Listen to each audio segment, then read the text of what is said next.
صار ثبات في المستوى للهلال في هذا الموسم منذ بدايته في جميع المنافسات، بالتاكيد تعيشون افضل حالاتكم في هذا الموسم.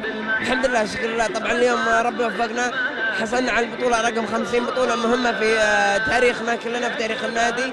الحمد لله شكر الله، واشكر نادي الاهلي على تقديم المستوى. محمد، ما الذي يختلف بين الشوط الاول والشوط الثاني، خصوصا وان الفريق الاهلاوي كان يتقدم؟ ما الذي دار في غرفه الملابس مع المدرب جريت؟ والله هو العزيمه والاصرار بكل امانه، ولا يعني ابخس حق نادي الاهلي.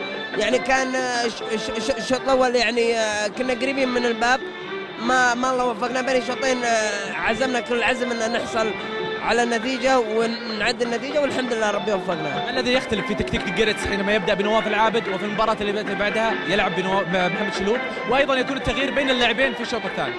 والله هو تكتيك وانت عارف، ونحترمه بالعكس يعني. شكرا لك محمد، الف مبروك. عافية، الله يعطيك. شكرا للكابتن محمد شلوب، وتحدثا عن هذه الفرحه الكبيره. اليك عبد العزيز.